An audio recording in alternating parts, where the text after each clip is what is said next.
Welcome to Kinetic Linking Friday, guys, where today we're going to be taking a look at something that's near and dear to my heart and is really the foundation for anything and everything that we do, physical therapy related, performance enhancement related, and honestly the biggest part in which why we are humans and are able to move the way that we should. We're going to be taking a look today at a little concept that we call kinetic linking or chain reaction.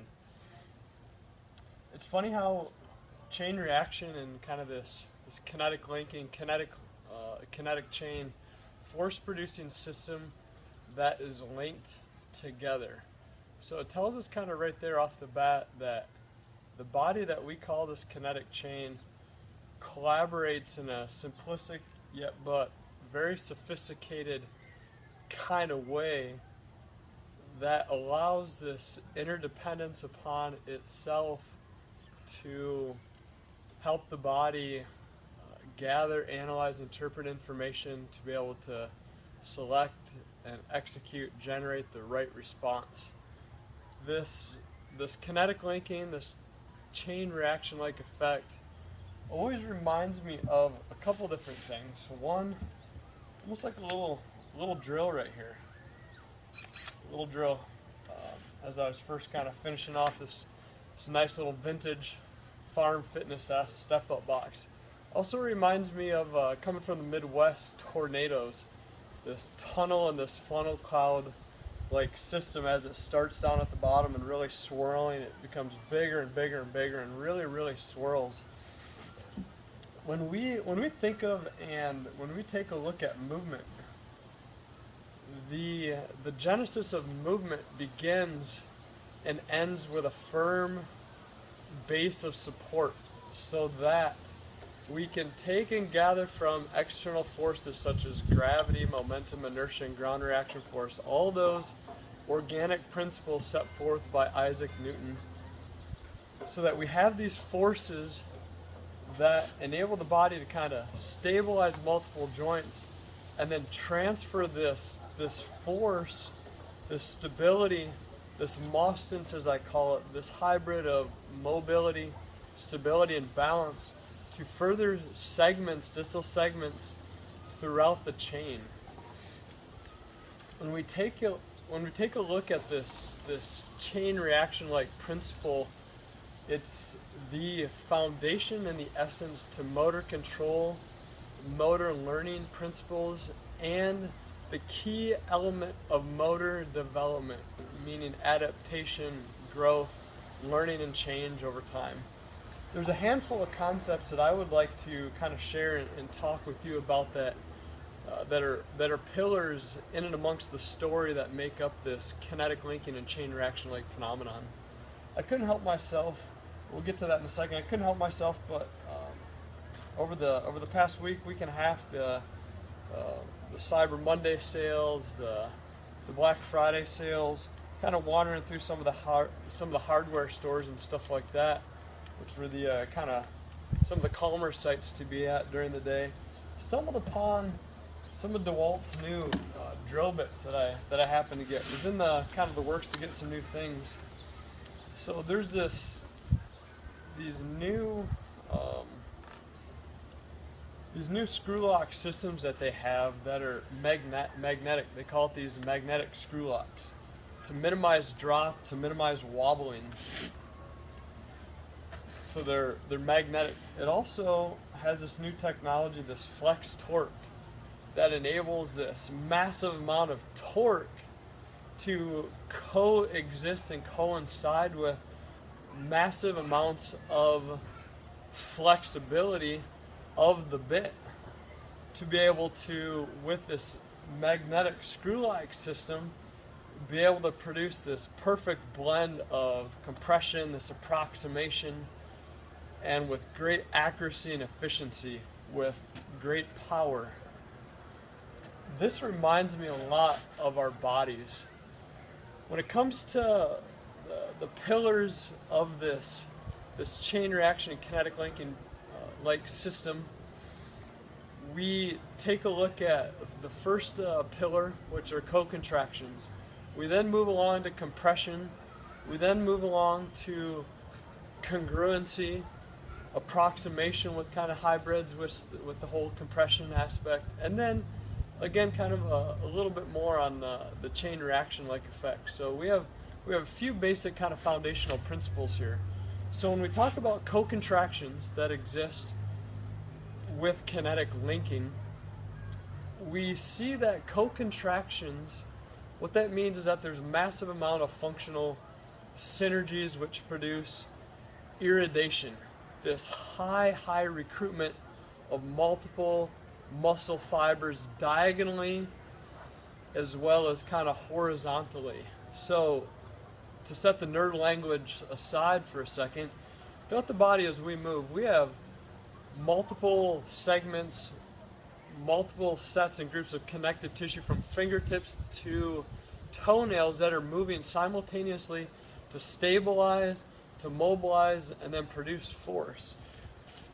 The co-contractions that are produced force the body to stabilize and mobilize itself to through this effective iridation, this kind of this stimulus, kind of this vibratory type response, and with this constant stretch, compression, and tension feeds into the body, this proprioceptive feedback, this afferent information that the body gets from its mechanoreceptors in terms of the stretch, the compression, and tension that elicits this awareness of multiple articulating surfaces, so multiple joints, multiple connective tissue-like structures, so your bursa, your ligaments, your capsule, fascia itself, collaborating with each other to know to help the body know where it is in relation to itself in space all the time. It improves sensory motor integration, the body's ability to gather, analyze, interpret information, to anticipate, select,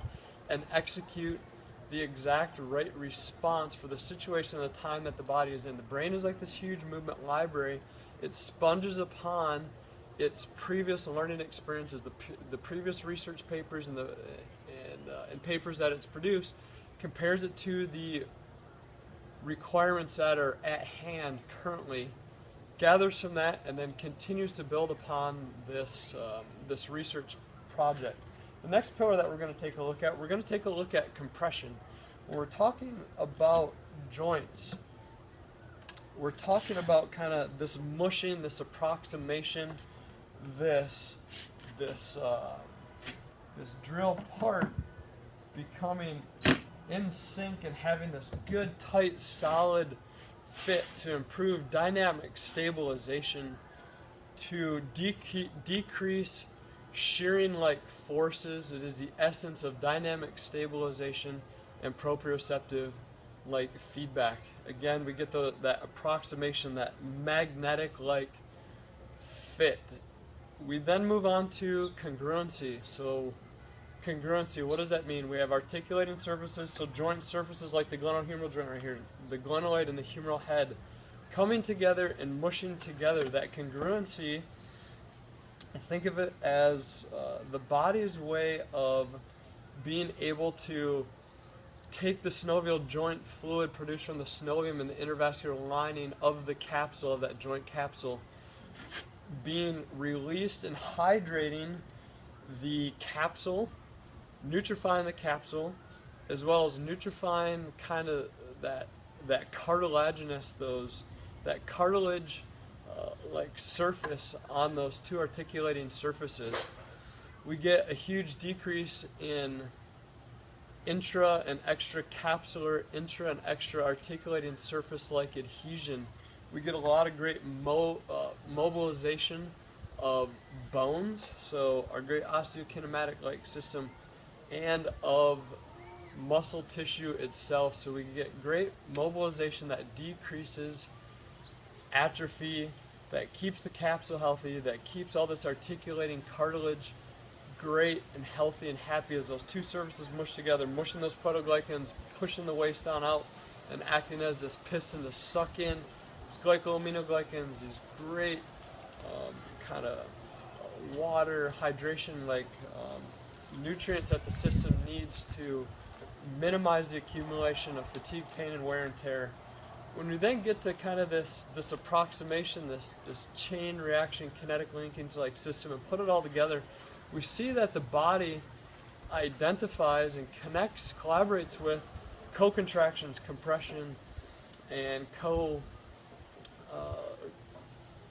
congruency, and really hybrids itself on off. It takes from these simple foundational principles and takes this massive amount of stabilization that's developed in collaboration with the force it just decelerated, which is gravity, momentum, inertia, and ground reaction force, and helps transfer those forces again throughout the chain, throughout the system, so that we have dynamic 3D mobilization. When we think of kinetic linking, we should think of multiple articulations, so multiple joints, multiple planes, multiple dimensions of motion occurring at once. Chain reaction, kinetic linking, simultaneously kind of concepts that are in and of itself the same. Whatever you want to take and run with in terms of what helps you remember this the best. Without a chain reaction, without kinetic linking, we would not be able to move, and we would not be able to consistently and efficiently move well. It makes us take a step back and realize that, hey, these body weight based protocols, these body weight based functional three-dimensional progressions that we involve ourselves in and with are essential to having consistent and efficient movement. Does that make sense? We need to be able to put ourselves, when it comes to rehab, prehab, and performance enhancement, in environments that enable the body to gather from its proprioceptive feedback, to help the body build this GPS system to help negotiate and navigate these roadmaps required for chaotic, unpredictable, unstable surfaces that the body is going to be confronted with. Chain reaction. In part 2 of this series, we're going to go after some of our total body, lower and upper extremity based kind of little protocols that I like to kind of spin us off into and get a better idea of the sophistication of chain reaction. I'm going to show you some of my key and a few of my secret little ingredients of things that I like to do for our upper extremity systems to facilitate this chain reaction amongst the rehab process, the prehab process. I'm going to show you how we can take this funnel cloud and mush multiple segments at once.